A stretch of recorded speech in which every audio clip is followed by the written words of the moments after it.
안녕하십니까. 공인중개사 포럼 교수 김영재입니다. 오늘도 여러분과 함께 좋은 시간 갖도록 하겠습니다. 오늘은 65강입니다. 제목은 부동산 거래 절벽기 32회 공인중개사 창취업은 어떻게? 입니다. 대출 규제와 세금 중과로 그리고 대선 전국의 영향으로 부동산 시장이 꽁꽁 얼어붙고 있습니다. 국토부 발표에 의하면 작년 12월 전국 주택 매매 거래량은 지난해 같은 기간보다 수도권은 65.9%, 지방은 58.2%가 감소했습니다. 작년 10월 이후 급격한 감소를 보이고 있는데요. 2008년 세계적인 금융위기가 왔을 때 이후에 가장 거래량이 적은 상황입니다. 그런데 이 중대한 시기에 32회 공인중개사 시험도 치러졌고 합격자 발표도 났고 또 27,000명의 공인중개사가 배출되었습니다. 과연 이런 시기에 32회 공인중개사는 창취업을 어떻게 해야 할까요? 어떤 마음 자세를 갖고 어떠한 준비를 해야 할까요? 오늘은 그것을 주제로 여러분과 한번 토의해 보도록 하겠습니다. 저는 8가지로 요약을 해서 말씀을 드리겠습니다. 첫 번째는 32회 공인중개사 자격증 적극 활용해야 합니다. 1년 내에 시작 안 하면 장롱 면허가 됩니다. 또 1년이 지나서 중개업에 입문하거나 창업 취업을 하게 되면 그 동력이 현격하게 떨어지는 것을 볼 수 있습니다. 때문에 1년 이내 목표로 공인중개사 분야에 입문하고 그리고 개업 소속 공인중개사로서 활동하시기 바랍니다. 두 번째는 중개업은 항상 성수기와 비수기가 반복되는 직업이라는 것을 명심해야 합니다. 우리가 보통 1, 4월이나 1월부터 4월이나 9월, 10월 성수기라고 합니다. 또 장마철 휴가철인 8월, 6월부터 8월 그리고 연말 연시 비수기 오는 것을 생각하면 1년에 한 6개월은 성수기고 6개월은 비수기입니다. 물론 정부 규제 대책이 발표되면 아무리 성수기라도 거래가 부진할 수밖에 없고 아무리 비수기라도 정부 완화 대책이 발표되면 비수기에도 성수기가 있을 수 있습니다. 이와 같은 사이클로 볼 때 성수기가 온다는 것은 곧 비수기가 있다는 전조가 되는 것이고 또 비수기가 계속된다는 것은 머지않아 성수기가 오리라는 것을 생각할 수 있습니다. 당장 대통령 선거가 끝나면 성수기가 올 것을 기대할 수 있겠습니다. 세 번째는 창의적이고 차별화된 중개업을 하면 수입을 보장받을 수 있습니다. 문제는 새로운 중개사들이 기존의 중개사들의 그 잘못된 중개 방식을 답습한다는 것입니다. 뭐 남의 물건 빼오고 남의 손님 빼오고 뭐 이런 거죠. 예를 들면. 그러나 신뢰와 정직성이 결여되면 안 됩니다. 신뢰와 정직성 바탕 하에 다른 중개업소와 차별화된 고객관리, 물건 작업, 마케팅 방법, 사무실 운영 방법 이런 것들이 선행돼야 될 것입니다. 기존 중개업자들과 기존 경력 중개업자들과는 거꾸로 가야 됩니다. 그러면 창의적인 아이디어들이 많이 나올 것입니다. 네 번째, 중개업 일에 대한 속도를 늦추지 말아야 됩니다. 이제 중개업소가 많고 공인중개사들이 많이 활동하기 때문에 속도전입니다. 속도가 빨라야 일도 빨리 처리되고 계약 건수가 늘어나고 계약 건수가 늘어나면 수입이 늘어나게 되는 것입니다. 머뭇머뭇거리다가 물건도 뺏기고 고객도 뺏깁니다. 고객과 물건을 놓치지 않는 끈기와 함께 속도감을 높여야 됩니다. 신속히 일을 처리해야 됩니다. 그러자면 능력이 필요하겠죠. 다섯 번째는 자신의 지역뿐만 아니라 전국적인 중개를 필수로 생각해야 합니다. 부동산은 서울 수도권과 지방을 순회하면서 거래가 됩니다.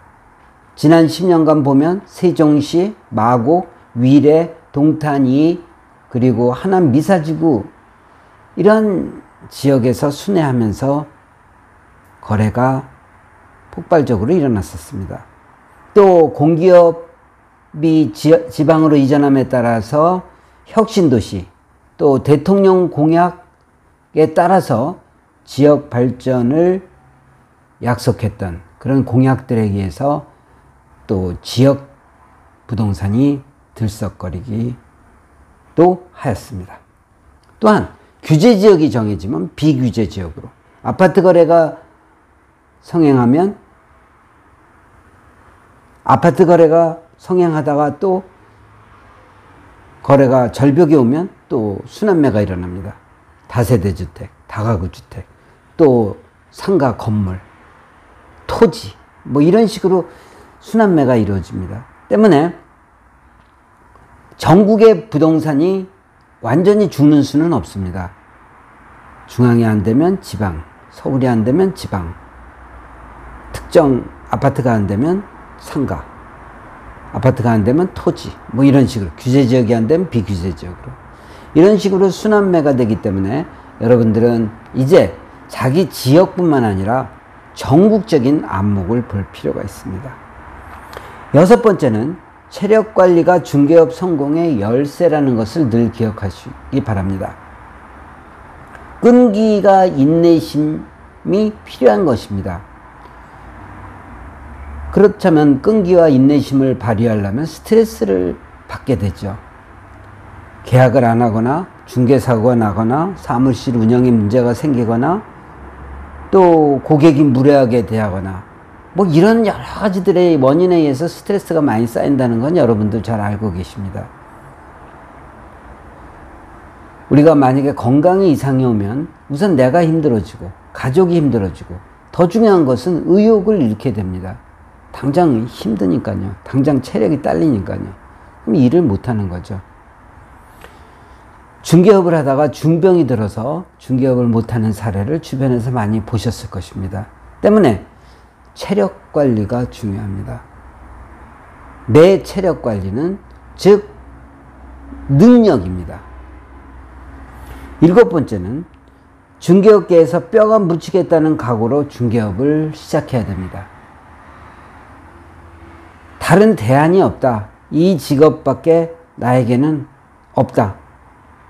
여기서 나의 능력을 발휘하겠다. 평생 직업, 평생 직장으로 생각하는 겁니다. 여러분이 과거에 직장에서 언제 나갈지 모르는 그런 불안한 상황이 아니라 편안하게 내 주도로, 내 의견으로, 내 능력으로, 내 힘으로 추진하는 중개업이라고 생각하셔야 됩니다. 지금은 여러 분야에 능숙한 것이 대접받는 시대가 아닙니다. 특정 분야를 전문화시켜서 전문가가 되면 바로 거기서 대접을 받는 것입니다. 계속 신기술, 신지역, 신경험을 쌓으면서 전문가로서의 능력과 수입을 늘리는 재미를 만끽하도록 해야 됩니다. 능력이 되고 돈이 벌리면 그것이 바로 천직이죠. 능력이 안 되고 돈이 안 벌리면 천직으로 삼을 수가 없습니다. 때문에 온 정열을 다해서 내가 중개업에 투자하게 되면, 내가 투신하게 되면 바로 여러분들은 중개업계에서의 평생 직업, 평생 직장을 갖게 되는 것입니다. 마지막으로 여덟 번째는 컴퓨터와 스마트폰에 능숙해야 됩니다. 다시 말해서 마케팅에 익숙해야 됩니다. 우리가 유료 광고, 다음, 네이버, 직방 이런 무료 광고도, 유료 광고도 있고, 무료 광고 유튜브, 블로그, 카페, 또 뭐 있습니까? 페이스북, 인스타그램 이런 것들이 있지 않습니까? 적극적으로 SNS를 활용할 줄 알아야 중개업을 합니다. 지역마다 우리 중개업자 간에 보는 단톡방, 밴드, 카페 이런 것들에서 물건을 공유하고 고객을 공유합니다. 그래서 공동중개가 이루어지는 거죠. 그 동네만 이렇게 20개, 30개, 50개 회원끼리만 거래해 갖고는 답이 안 나오는 시대입니다. 왜냐면 아까도 말씀드렸지만 특정 지역이 움직일 때도 있지만 안 움직일 때는 다른 지역을 찾아 나서야 되는 것입니다. 특정 물건이 움직일 때도 있지만 물건이 거래가 안 되면 다른 지역과 또 거래를 해야 됩니다. 1년 안에 중개업을 떠나는 사람들은 SNS에 취약한 사람들입니다. SNS를 못하거나 안 하거나 능력이 없거나 이런 사람들은 중개업계를 1년 안에 떠나게 되어 있습니다. 개업 소속 공인중개사가 직접 컴퓨터, 스마트폰을 유능하게 사용할 줄 알아야 합니다. 사용하는 루트를 정확히 알고 그것을 마케팅에 활용할 줄 아는 능력자만이 살아남습니다. 그렇습니다. 다시 한번 요약하면 첫째, 32회 공인중개사 자격증은 적극 활용하십시오. 둘째, 중개업은 항상 성수기와 비수기가 반복되는 직업이라는 것을 명심해야 되겠습니다. 세 번째, 창의적이고 차별화된 중개업을 하면 수입을 보장받을 수 있습니다. 네 번째, 중개업 일에 대한 속도를 늦추지 말아야 합니다. 다섯 번째, 자신의 지역뿐 아니라 전국적인 중개를 필수로 생각해야 됩니다. 여섯 번째, 체력관리가 중개업 성공의 열쇠라는 것을 늘 기억해야 합니다. 일곱째, 중개업계에서 뼈가 묻히겠다는 각오로 중개업을 시작해야 됩니다. 여덟 번째, 컴퓨터와 스마트폰에 능숙해야 합니다. 이러한 자세와 태도, 마인드를 갖고 출발을 하는 능력자가 되신다면 여러분들은 거래 절벽기라도 확실히 중개업계에서 성공하실 수 있습니다. 화이팅입니다. 자, 그러면 다음 기회에 또 뵙도록 하고 오늘 처음부터 끝까지 주의 깊이 경청해 주신 여러분들에게 감사드립니다. 다음 기회에는 더 좋은 제목으로 모시도록 준비를 하도록 하겠습니다. 감사합니다. 좋은 하루, 좋은 날들, 날마다 보시기 바랍니다. 감사합니다.